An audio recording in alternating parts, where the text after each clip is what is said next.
I'm going slow. But this one is important because this is the graph that got me involved. When I saw this, I said, yes, I've got to understand what's happening here. Okay, on the right-hand side is 0, and time goes backwards as you go left. And time is measured now in thousands of years. So on the extreme left, we have 800,000 years ago. The vertical graph is the amount of carbon dioxide in the atmosphere. So let's start over here on the right-hand side. This is the carbon dioxide that we had in pre-industrial atmosphere, say 100 years ago.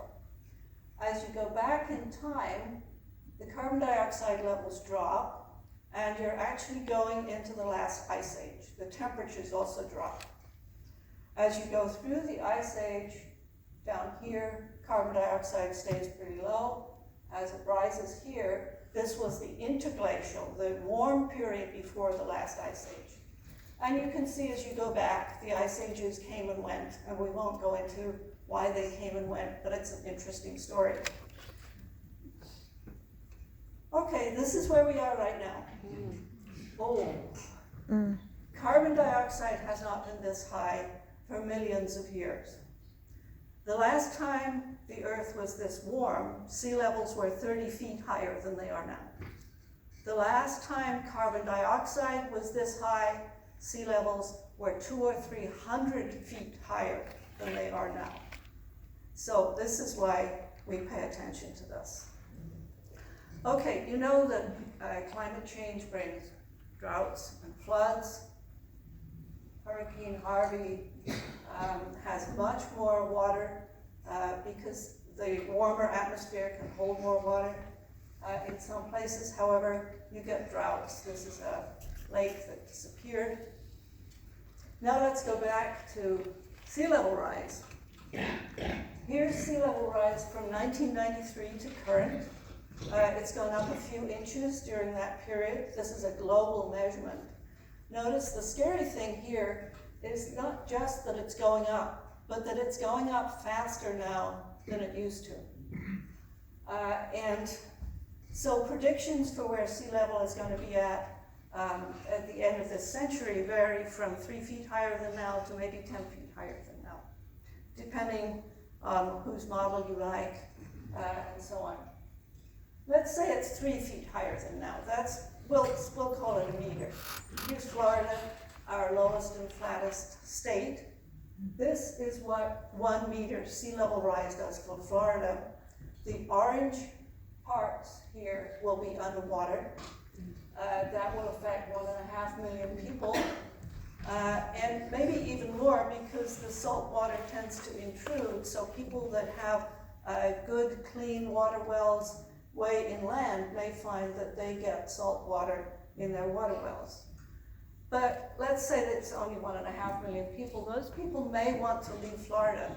They might find that Minnesota is a nice place to come. We don't, after all, have to worry about sea level rise because we're high enough that it doesn't affect us very much. And then there are the people in New York and the people in Los Angeles, up and down the east and west coast, not to mention the people in Bangladesh who will almost completely lose their country. And altogether, if you look at global displacements, you're talking about hundreds of millions of people who will be displaced by this. And we think we have an immigration problem right now. Okay, before the election, I promised an open mind on climate change. Here we are, GOP. I am preparing as more climate change evidence rolls in. Okay. What about local? All right, we have tree species that we love, in particular spruce, balsam, red pine, and such like. Many of those tree species don't like a warmer climate, and they will be overtaken by other tree species. So a view like this of the boundary waters may well change to a view like this. Now, it's still beautiful, but it's different. If you're thinking about, suppose you have friends in Minneapolis, St. Paul, What will their climate look like? Well, it will be as though you move Minneapolis, St. Paul somewhere to Kansas. Choose your city and see how the climate changes. Here's a complicated map, but let me show you some of the details. Here's Minnesota. This dark area on the left here, that's prairie on the western edge of Minnesota. And this really dark area here, this is our boreal forest that we love so much. The rest we'll ignore. Let's come down on the high emissions route. High emissions means business as usual. In other words, we don't try to fix it. We don't do much. Over here, we see that half the western part of the state is now prairie. And that boreal forest, this stuff here, it's not on the map at all anymore. It's gone. If we have a low emissions scenario, in other words, we pull out all the stops, do what we can, we do save a little bit of the boreal forest way up at the tip of the arrowhead.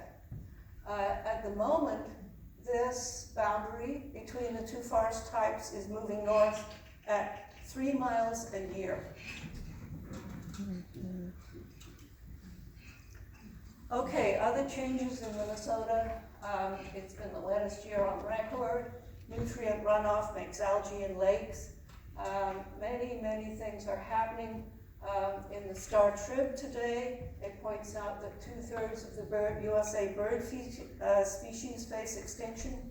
And we may have no loons by 2080. They'll all go to Canada.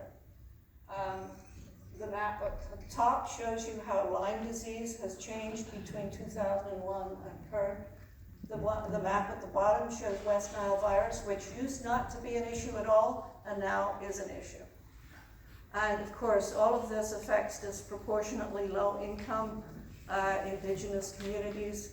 The social justice aspects of this are something that I do not have the time to go into right now, but they are big. And of course, new diseases, maybe this is Zika, I don't know.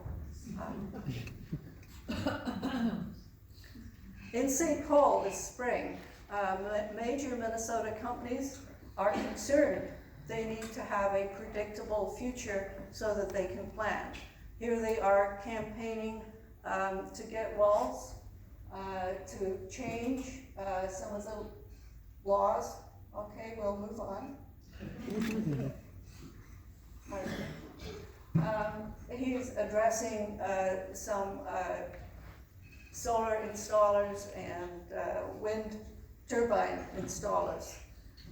So it's not just the crazy environmentalists and the scientists that want access to this. All sorts of folks need to have a climate that's stable.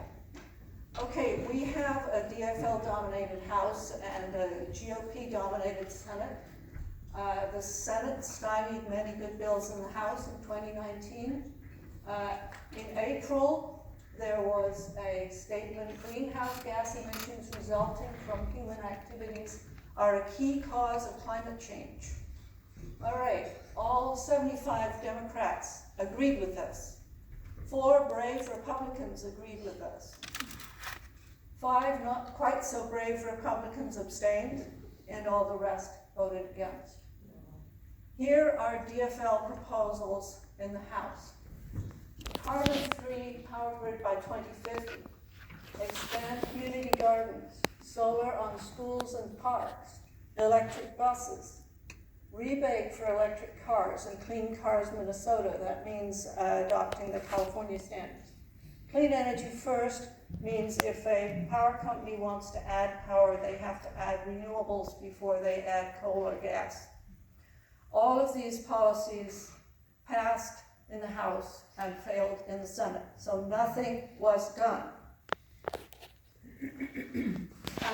Now, if we want to go to the nationwide, there's the Green New Deal, which is in fact a New Deal because it has many social policies as well as climate policies introduced by AOC and Markey. Net zero emissions by 2050, renewable energy, transportation, reduce economic inequality, universal health care, education, preventing monopolies. I mean, who cannot agree with all of these things? They oppose, somewhat strangely, carbon and emissions trading. I understand that. Carbon offsets, some of those are rip-off. Carbon capture and storage is a way of taking carbon dioxide out of smokestacks. So if you have a gas plant that generates electricity, you can put this thing on the smokestack, grab the carbon dioxide, squeeze it, compress it, and put it underground. It seems to me we have to take every tool in the book to throw at this in order to solve it. Nuclear power is something that I'm very strongly in favor of because it's green. It provides baseline power that we so desperately need. Almost all the Democratic candidates support almost all of these issues. Trump says it will permanently eliminate planes, cars, cows, oil, gas, and the military. Okay, Democratic presidential plans. You pretty much know where they stand on this. I'll be fast. They want to rejoin the Paris Accord. They want to decarbonize by 2050, if not before. Ban drilling on public lands for oil and gas. Ban fracking. Fuel standards, electric cars, good public transportation, efficiency standards, carbon fee and dividend. Oh, I wish we could pass carbon fee and dividend. I'll talk about that later if I have time. Let's go through this because this is important to understand, but it's also complicated. Energy sources from 2000 to 2017. Let's look at coal. This bar at the left is how much energy we were getting from coal in 2000. This bar on the right is how much energy we're getting from coal in 2017. So we've made progress. We're not burning as much coal as we were. That's good. Oil has been pretty stable over that same period. Gas has gone up. Gas plants are now replacing coal plants, as we know. Nuclear is pretty flat. Hydro is flat. Renewables have gone up enormously, okay? But it's a long time period, 17 years. Now what we want to do is we want to go totally carbon-free. So we have to get rid of all of this, and all of that, and all of that, and replace them with all of this. How are we going to do that? We can't get more hydro because there's a finite limit to how much there is available, and we've used it all up. We could build more nuclear if there were a political will to do that. Generation 3 and Generation 4 plants are fail-safe and produce much less waste that is dangerous for a much shorter period of time. But basically, what people are talking about now is taking this, other renewables. If you want to build this column up to here, because remember you've got to replace that and that and that, you have to build as much renewable energy in each year between 2020 and 2050 as we already have that we created between 2000 and 2017. So you not only have to do it next year, you have to do it every year. So if you look around and see how much solar and wind there is, that's how much you've got to do every year. So it's a big ask, as they say. Here's another rather shocking one. I won't go through all of this. This is emissions per person from 2000, forget it, just emissions per person, and we'll look at the USA here is about 20. It's dropping as time goes by. That's good. We're getting more efficient at using energy. The trouble is that there are now more of us than there used to be. So if you multiply the number of people by the emissions per person, you end up pretty flat. But notice that we consume maybe twice as much energy as Europe, and Europe has a pretty good standard of living. So there's some efficiency gains to be made there. What can you do? Okay, important to know what you can do. Have fewer kids. If it's too late to have fewer kids, tell your kids to have fewer grandkids. Stop nagging them. Drive a small car. Make an electric car if you can. Install solar wind. Don't fly if you can avoid it. Flying is bad. Efficiency in the home. Make sure you have well-insulated, good appliances. Buy local. Consume less. Plant trees. Talk to your family, friends, church, neighbors about climate change. Let them know what you know. Make sure that they can find the information if they need it. And lobby your political reps so that we get good regional and national policies. And of course, encourage support for developing countries, because carbon dioxide emitted anywhere in the world affects everywhere in the world. USA is only 15% of the world's emissions, so we really do have to worry about what the rest of the world is doing. Is Greta, I'm sure you all know what Greta said to the UN. How dare you, this is all wrong.